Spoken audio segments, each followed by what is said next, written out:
বেহিরা ভেজনে কি হয়েছে? মানুষের বিপদকালে বুদ্ধিনাশ, ওরা কিন্তু বুঝে গেছে আমরা হেরে যাব।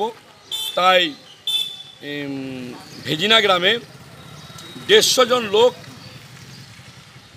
7 তারিখ বিজেপিতে যোগ দেওয়ার পর 8 তারিখ আমাদের লোকসভা যিনি প্রার্থী মাননীয় দুদ্দা, তার নমিনেশন ছিল, সেখানে তারা যায় সহযোগী লোক নিয়ে যাওয়ার পর ওরা ফিরে আসে।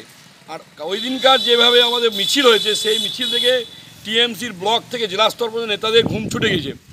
আসার পর ওরা সন্ধেবেলায় বসেছিল, সেই সময় টিএমসির ভেজিনা গ্রামে কিছু দুষ্কৃতিকারী বা নেতা তারা আমাদের কর্মীদেরও আক্রমণ করে।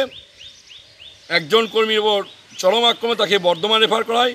2 জন কর্মী এখনও হসপিটালে ভর্তি আছে। তা আমরা এটা শেষ দেখে ছাড়বো। আমরা ওসি সাহেবের কাছে এসেছিলাম, ওনাকে বলেছি যদি উনি কিছু না করেন তো উনি শুনেছি অ্যারেস্ট করেছেন, এবং আরও যে ওনাদের মেন কালপিট তাকে ধরার জন্য আমরা বারবার বলছি।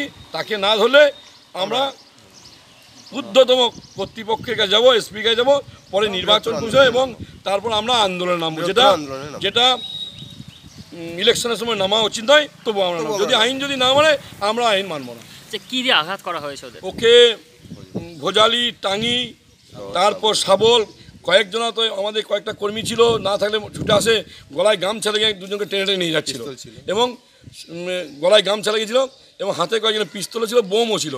কিন্তু যাক, আমাদের কর্মীরা সজাগ হওয়ার জন্যে কোনো বেঁচে গেছিল না। আচ্ছা, পুলিশ কি বলছে এই বিষয়ে? পুলিশ তৎপরতা দেখিয়েছে, কারণ এখন দিদির পুলিশ হলো, যেহেতু নির্বাচন কমিশনের আওতায়, সেখানে পুলিশের কিছু পরিবর্তন নেই। পুলিশের কোনো জাত নাই, জলের যেমনি কোনো জাত নাই, যে পাত্রে রাখা হয় জল সেই পাত্রে রাখা ধরন করে পুলিশ এখন যেহেতু নির্বাচন হয়, সে পুলিশ এখন লড়ে চলে বসেছে। আপনার নাম এবং রেজিগনেশন? আমার নাম কালো সোনা মণ্ডল, বিজেপির জেলা সাধারণ সম্পাদক। বলছি, বিজেপির পক্ষ থেকে একটা অভিযোগ করছে যে তৃণমূলের কর্মীরা গতকাল রাত্রে ভেজেনা গ্রামে বিজেপি কর্মীদের উপর আক্রমণ করেছে, এই বিষয়ে কী বলবেন? এই বিষয়ে আমাদের ছেলেগুলো মিটিং করছিল, গোটা 20-25 ছেলে মিটিং করছিল। এই সময় তারার নেতৃত্বে গোটা 30-40 ছেলে এসে আচমকা ওখানে আমাদের কর্মীদেরকে হানা দেয়। ফলে আমাদের কর্মীরা প্রথমত পালাতে বাধ্য হয়, যেহেতু ওরা সংখ্যায় বেশি ছিল। তারপরে আমাদের ছেলেরা জড়ো হলে দুপক্ষে একটু মারপিট হয়। মারপিটের পরে আমাদেরও উন্ডেড হয়েছে, ওদেরও উন্ডেড হয়েছে। দুপক্ষে হসপিটালে ভর্তি আছে। এ পর্যন্তই ঘটনা। এরপরে কী হয়েছে আমি জানি না।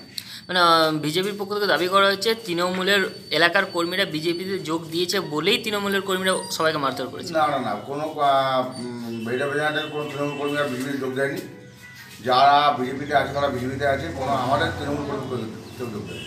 বিজেপি মিথ্যা অভিযোগ আনছে। হ্যাঁ, বিজেপি মিথ্যা অভিযোগ আনছে তৃণমূলের বিরুদ্ধে। হ্যাঁ, পুরো মিথ্যা অভিযোগ এটা। আপনার নাম এবং রেজিগনেশন? তপস্বিনা সভাপতি, মমতা ব্লক, তৃণমূল কংগ্রেস।